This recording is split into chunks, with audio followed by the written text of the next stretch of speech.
এই দুর্নীতিটা যদি বন্ধ করা যায়, এই একটা পয়েন্টই কিন্তু সবকিছু সমাধান হয়েছে। এটা না করলে কিন্তু এটা কিন্তু আমাদের প্রথম কাজ। এইগুলি তো চলছে না। আমাদের আইনের সুশাসন আসতেছে না। আইনের সুশাসন না আসলে যে জামিন, আমি তো জামিনে বের হয়ে যাবো, ঠিক আছে, আমাকে ধরুক 1 মাস আমি জেলখানায় থাকবো, তারপর আমার জামিনে বের করে দিবে। এই জায়গাটা আমার পিপে এখানে আছে। আপনাদের দায়িত্ব হলো কিভাবে দোষী লোক যেন জেলের মধ্যে থাকে, জামিন যাতে সহজে না পায় সেদিকে কাজ করতে হবে। এটা জামিন তো একটা খেলার মতন হয়ে গেছে। কোর্টে যায়, জামিন হলো, বের হয়ে চলে গেলাম। এইদিকেও এটা কিন্তু আপনাদের দায়িত্ব, আইনজীবী যারা আছেন তাদের দায়িত্ব।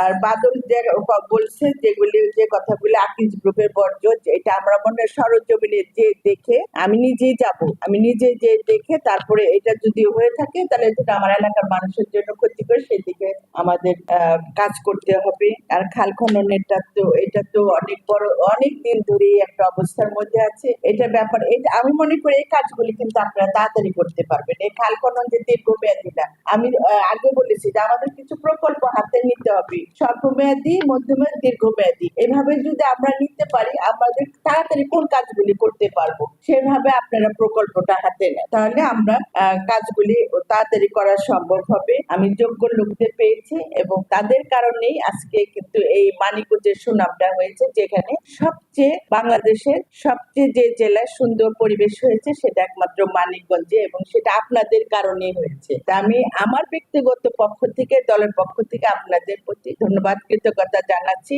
এবং সেই সাথে এই প্রস্তাবটা, ধন্যবাদ জ্ঞাপন প্রস্তাবটা যেন গৃহীত হয়। আর আজকে এখানে আমি দায়িত্ব এসেছি 1 মাসও হয়নি, তারপরে এই যে সমস্যাগুলি কিন্তু আমি বিগত সময়েও জানি এই সমস্যা। তা আমার লতি কাকার কথা একটা ভালো লেগেছে, আপনাদের খালি সমস্যাটা না বলে টার্গেট নিয়ে আমাদের আগাতে হবে। তার কারণ বিগত সময়ে যখনই বসেছি প্রতি মিটিংয়ে কিন্তু আমি দেখেছি খালি একই কথাই রিপিট হচ্ছে, কিন্তু সমাধান আসে নাই। যেহেতু আমরা এখন একটা সবারই কিন্তু একটা, আমরা এখানে যারা আছে সবাই চাচ্ছি সমাধান হোক, আমরা সেই লক্ষ্যে সবাই পৌঁছাতে চাচ্ছি। আমি আশা করি এইবার আমাদের সেই সমাধানটা হবে। আমাদের 24টা পয়েন্ট দেওয়া আছে, এই 24টা পয়েন্ট কিন্তু ইচ্ছা করলে আমি এই 1 মাসের মধ্যে সমাধান করা সম্ভব নয়। আমাকে একটা পয়েন্ট নিয়ে প্রথমে আগাতে হবে, একটা পয়েন্ট ধরে ধরে ধরে আমরা সেইগুলি সমাধান করব। আমি তো মনে করি সব থেকে বড় পয়েন্ট হলো দুর্নীতিটা। এই দুর্নীতিটা যদি বন্ধ করা যায়, সব কিন্তু সবার, এই একটা পয়েন্টই কিন্তু সবকিছু সমাধান হয়েছে। এই পয়েন্টের মধ্যে আমাদের কাজ করতে হবে সবাই। শুধু পুলিশ প্রশাসন বা ডিসি সাহেবের উপরে দায়িত্ব দিলে হবে না,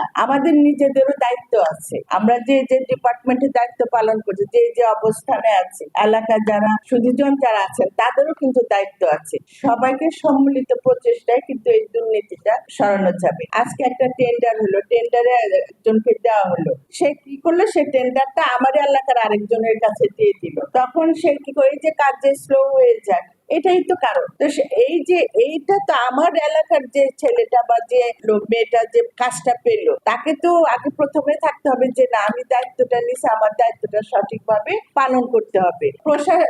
ডিসি মহোদয় কিন্তু তার কাজটা ঠিকই করেছে, কিন্তু যে টেন্ডারে কাজটা পেলো সে কিন্তু সঠিকভাবে কাজ করে নাই। তো প্রত্যেক জায়গায় নিজেদের এই সচেতন থাকতে হবে। আর ওই কৃষকদের ডিজেলের ব্যাপারে এটা একটু ভালো প্রস্তাব দিয়েছেন, যে আসলে আমার কৃষি কাজের জন্য আর ডিজেলটা বেশি দরকার, সেদিকে আপনারা একটা সিদ্ধান্ত দিয়ে দিবেন। আমরা যারা এখানে আছি সবাই তো চাচ্ছি যে ব্যক্তিগত না, সবাই চাচ্ছি সমষ্টিগত ভাবে সবার যাতে উপকার হয়, এই কাজটা সবার করার।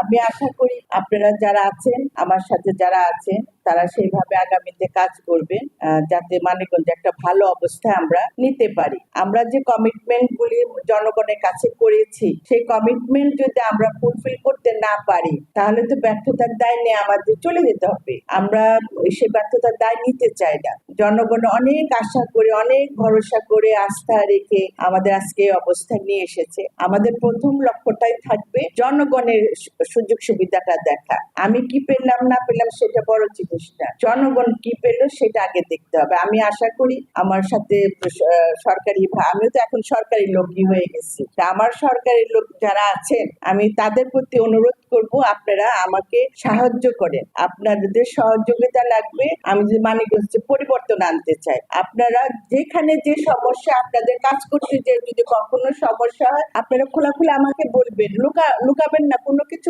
হাইড করেন না, কারণ হাইড করলে অনেক কিছু আমি বুঝতে পারবো না, ডিসিশন ডিসিশন নিতে পারবে না। আপনারা আপনারা হয়তো চিন্তা করলে এটা বললে আবার মন্ত্রী মহোদয় কি মনে করবে, না, আপনারা আমাকে ওপেনলি কথা বলবেন যে ম্যাডাম এই কাজটা করতে হচ্ছে, এবং অনেকের নাম এখানে তো ওপেনলি উচ্চারণ করতে পারবেন না, আপনারা আমার সাথে আলাদা হয়ে বসবেন, তার নামটা আমাকে বলতে হবে। তো আমার তো দুষ্টু করছে শূন্য গোয়াল তো ভালো, তো সেইটা আপনাদের বলতে হবে আমাকে, যেহেতু আমি আপনাদের একজন অংশ হয়ে গেছি, পার্ট হয়ে গেছি, সুতরাং আমাকে সবকিছু জানতে হবে এবং এই প্রত্যেকটা সরকারি অফিসের মধ্যে একটা সুন্দর দুর্নীতিমুক্ত প্রশাসন যেটা বলে সেটা তৈরি করতে হবে, যেটা আমাদের মাননীয় প্রধানমন্ত্রী উনিও কিন্তু এটাই চাচ্ছেন।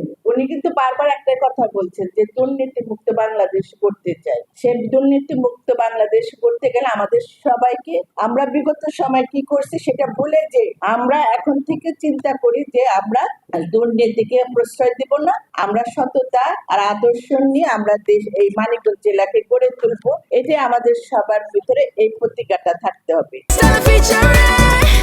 Next level, well done, side by side, free.